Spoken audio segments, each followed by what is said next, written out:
बिस्मिल्लाहिर्रहमानिर्रहीम। मुअज़्ज़िज़ दोस्तों, अस्सलामु अलैकुम। उम्मीद करता हूँ आप सब खैर व आफ़ियत से होंगे।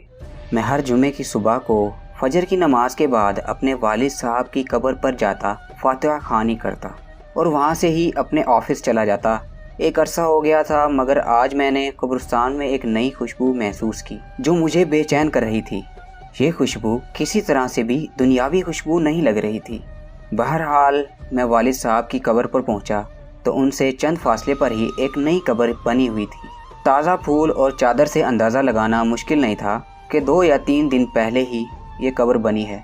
वालिद साहब की कब्र से फारिग होकर जाते हुए उस कब्र पर फातिहा ख़्वानी के लिए रुक गया। फातिहा ख़्वानी के दौरान महसूस किया खुशबू उस कब्र से ही आ रही थी। कन्फर्म करने के लिए कब्र की मिट्टी मुट्ठी में भरी तो एकदम ठठक गया। कब्र की मिट्टी ठंडी थी जैसे नम हो, जबकि मिट्टी बिल्कुल खुश्क थी और कमाल हद तक ठंडी थी। बहरहाल मिट्टी को वहीं कब्र पर फेंक दिया और हाथ झाड़ने के बाद चल पड़ा। भाई की दुकान खोली, पहला गाहक आया, उसको सामान दिया तो उसने कहा, ज़मान भाई आज खुशबू तो बहुत कमाल की लगाई है। खुशबू? कौन सी खुशबू? तो उसने कहा, ज़मान भाई खुशबू आप लगाते हो और पूछते हमसे हो कौन सी खुशबू। बहुत भले मानिस आदमी हो आप भी ज़मान भाई। ये कहते हुए वो चल पड़ा। मैंने जब अपने हाथ को सूंघा तो वही खुशबू मेरे हाथ से आ रही थी। तमाम दिन में उस खुशबू को महसूस करता रहा। हाथ धोने के बावजूद भी मेरा हाथ मुअत्तर रहा। अगले दिन हफ्ते को भी मैं ना चाहते हुए कब्रिस्तान चला गया। वालिद साहब की कब्र पर फातिहा ख़्वानी की। वालिद साहब की कब्र पर फातिहा ख़्वानी के बाद उस कब्र पर फातिहा ख़्वानी की। किसकी कब्र है ये? कौन है जो इस कदर नेक है, जिसकी कब्र ठंडी और खुशबूदार है? ऐसा कौन सा अमल कर दिया कि इतना बड़ा इनाम पा लिया? इस बात ने मुझे बेचैन कर दिया। गोरकन से इस कब्र के मुतालिक पूछा तो उसने बताया कि खातून की कब्र है। ये जानकर और भी हैरत हुई कि औरत को इस कदर शानदार मकाम कैसे मिला। अगले दिन इतवार था। देर तक सोने की आदत होने के बावजूद सुबह फजर की नमाज के वक्त उठ खड़ा हुआ और कब्रिस्तान रवाना हो गया। कब्रिस्तान में दाखिल हुआ तो क्या देखता हूँ, इस खातून की कब्र पर एक बारेश आदमी कुरान ख़्वानी कर रहा है। मैं वालिद साहब की कब्र पर फातिहा ख़्वानी करने लगा। फातिहा ख़्वानी के बाद मैंने उस आदमी की तरफ देखा जो अब दुआ मांग रहा था। जैसे ही वो दुआ से फारिग हुआ तो बाहर की जानिब चल पड़ा। उसको जाते हुए देखकर मैं भी उसके पीछे हो लिया। जैसे ही वो दरवाजे से बाहर निकला मैंने आवाज़ दे दी, सर बात सुने। जी फरमाएं। सर मैं माजरत चाहता हूँ, मैंने आपको तकलीफ़ दी, मगर आपसे एक बात पूछना चाहता हूँ अगर आप इजाज़त दें तो।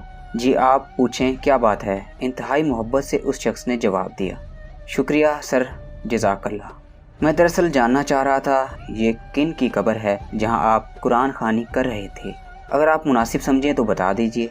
ये आप क्यों पूछ रहे हैं? उसने सवाल किया। दरअसल इस कब्र से आने वाली खुशबू ने मुझे बेचैन कर रखा है। ऐसी खुशबू मैंने आज तक महसूस नहीं की। मुझे ये दुनियावी खुशबू नहीं लगती। मैं जानना चाह रहा था कि साहिबे कब्र ने ऐसा कौन सा अमल किया है कि ये मकाम मिला कि कब्र ठंडी और खुशबूदार हो गई। ये सुनकर उस शख्स ने ठंडी आह भरी और कहा, कब्र ठंडी और खुशबूदार क्यों ना हो, उसने अल्लाह ताला को राज़ी ही ऐसे किया है। जी मैं यही जानना चाह रहा था कि ऐसा कौन सा अमल है जिससे ये सआदत नसीब हुई। तो उसने बताया कि ये मेरी ज़ोजा की कब्र है। 30 साल हमारी रफ़ाकत रही। मैं 4 बहनों का इकलौता भाई हूँ। मेरी बहनों और माँ को मेरा सेहरा देखने का बेहद शौक़ था। सरकारी नौकरी मिलते ही चाँद सी दुल्हन की तलाश शुरू कर दी। यूँ दिनों में लड़की की तलाश का काम मुकम्मल हुआ, शादी हुई और माँ बहनों ने अपने अरमान दिल खोल के पूरे किए। शादी की पहली रात मैंने घूंघट उठाने से पहले अपनी पग उसके कदमों में रखते हुए साफ अल्फाज में बता दिया, मुझे माफ़ कर दो, मैं हक़ ज़ौजियत अदा करने से बिल्कुल कासिर हूँ। मेडिकली तौर पर मुकम्मल अनफिट हूँ। सिर्फ़ अपनी वालदा और बहनों की खुशी की खातिर खुद गर्ज बन गया हूँ। उसने वो पग मेरे सर पर रखते हुए कहा, आप जैसे भी हैं मेरा सुहाग हैं, मेरा नसीब हैं। मुझे अब आपके साथ ही रहना है। उस दिन के बाद उस अल्लाह की बंदी ने मेरे साथ 30 साल गुजारे। मेरे घर वालों की हर बात बर्दाश्त की, बांझ होने के ताने भी सुने, मगर मेरा पर्दा रखा। अल्लाह ताला कैसे इसकी कब्र को ठंडा और खुशबूदार ना करे जिसने इतनी पाकबाज ज़िंदगी गुजारी हो। उस शख्स की तमाम बात सुनकर उस खातून पर रश्क आने लगा जिसने दुनिया में सब्र किया और आला मकाम हासिल किया। آج کل کے دور میں کچھ بھی حاصل کرنا کیا مشکل ہے۔ شوہر بیمار ہو تو تعلق تک استوار کر لیتی ہیں۔ معاشرہ ایسی مثالوں سے بھرا پڑا ہے۔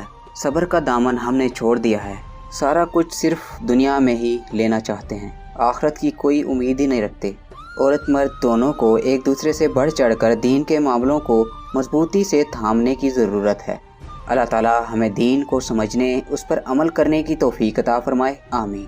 امید کرتا ہوں آپ کو یہ ویڈیو اچھی لگی ہوگی۔ ویڈیو اچھی لگی ہے تو ویڈیو کو لائک کیجئے، شیئر کیجئے، کمنٹ سیکشن میں اپنی رائے کا اظہار ضرور کیجئے گا۔